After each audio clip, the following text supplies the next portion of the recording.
and sort of move from sort of the more of the structural analysis, although we can't really leave it behind, but think a little bit more about the cultural politics of some of the work that you're doing. And when Amy and I, got together and sort of were discussing your work, I mean, I think one of the things that we were really drawn to and wanting to hear from you about are sort of tensions in the present historical moment around multiculturalism and social justice education. So on one hand, we have full-blown reactionary politics in the US, which manifests in sort of attacks on critical race theory, fretting about cancel culture, sort of endless culture war hand-wringing about wokeness. And on the other hand, and you sort of gestured toward this a little bit, that you have a left critique of identity politics, and perhaps there's something here in that, but we have liberal elites, the Democratic Party, and corporations. They've adopted the symbolism and language of multiculturalism and social justice, and often in ways that weaponize identity politics. And identity politics are weaponized specifically in ways that obscure concentrated wealth and power, in forms of economic exploitation and dispossession of working class communities, immigrant communities, and communities of color. So we wanted to ask you, how are these sort of emergent dynamics impacting your thinking and also your approach to multicultural and social justice education in this moment?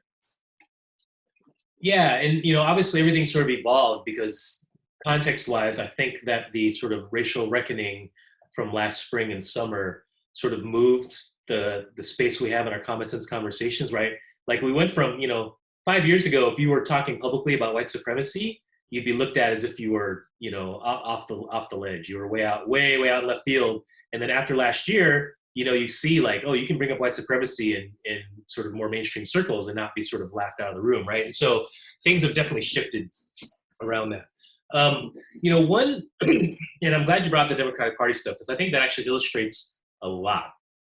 One of the concepts I've been drawn to and I really, really like is Jody Melamed's framing of neoliberal multiculturalism. And so she basically argues that we've gotten to this point where neoliberalism can essentially co-opt multiculturalism and multicultural identities and use that as part of advancing the neoliberal project, right? And we see that all over the place, and we've been seeing it for a long time. I think she's put a name to it in a particular moment. So like as I've written about in a couple places, you can see, for instance, how education reform always gets framed as a civil rights project, right? It's like, we're gonna have more testing because the achievement gap is this country's the next civil rights issue, right? And the racial achievement gap this is our civil rights moment, right? And every single president has said that, from basically Bush on through Trump. I could probably look at Biden. He's probably said it already at some point. And so you get to see how something like testing, high stakes standards testing, which is clearly part of the neoliberal educational sort of corporate reform project, how a particular kind of identity politics and a particular kind of multiculturalism gets used to weaponize that particular tool within education reform. And it becomes, you just see it happening all over the place. And part of it has to do with sort of the way politics works and sort of consensus building, and how do you build a mainstream consensus around something. And one of the best ways to do it right now is to particularly pick up a kind of very liberal notion of race and racial justice. And that to me is like, a big piece of what I see happening. But there's all kinds of tensions, right? And it's like, I think it's very interesting that right now, just to think about a couple examples, we have two things going on simultaneously.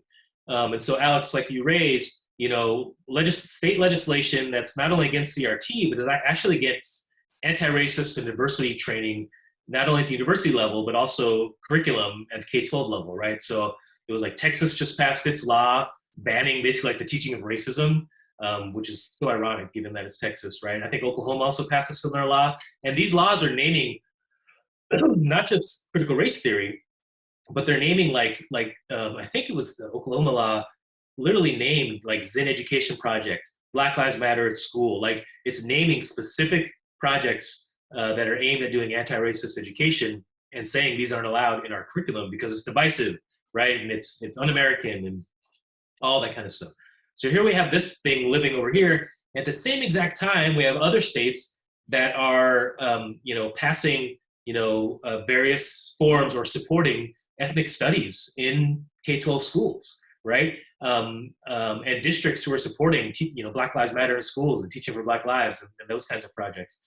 And it's so contradictory because we know that, ethnic studies takes, essentially, if it's done right, should be taking, it's an anti-colonial stance and analyzes capitalism and white supremacy and, as part of a project of looking at racism and how, how it's treated communities, in this country throughout its history, right?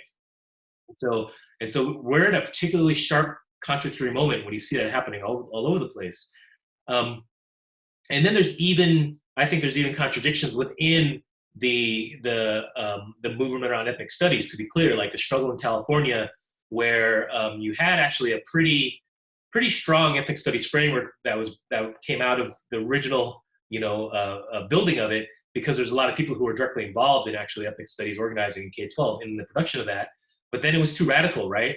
And so then it ended up going through a couple different revisions, and some of the conservative Jewish groups were upset that Palestine and Palestinians were included in stuff around decolonization. And so then it further got watered down. And so, on the one hand, we get this victory, California finally passes this ethnic studies framework, but it's been after 2 or 3 rounds of revision after attacks from conservative groups. And what came out in the end is not what actual people doing ethnic studies at the K-12 level, the activists who've organized for it, it's not what they want because it doesn't actually match what they think ethnic studies is, right? Or what really ethnic studies is, not just what they think.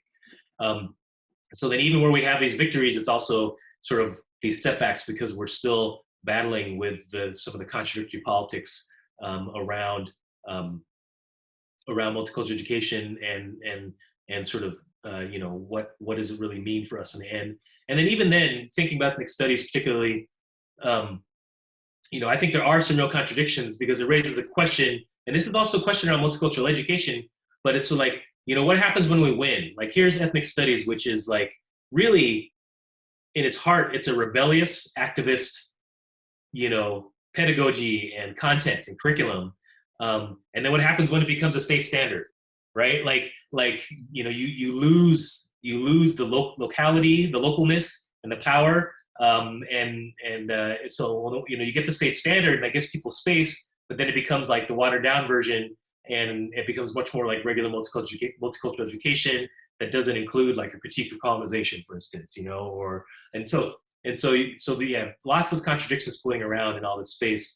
And I think for me, in my navigation of it, is I really try and, I am always honest and true about what I say, and I'm always trying to advance, a kind of multicultural education that is also anti-capitalist and anti-imperialist, and really holding on to critiques of white supremacy, and not watering down, what I'm doing just to get some particular traction with the mainstream.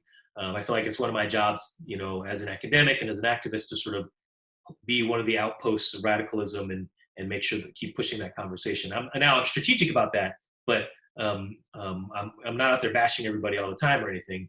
But I do think it's part of my work to help keep a edge to it so that folks can see where the next horizon, what one of the next horizons might possibly be.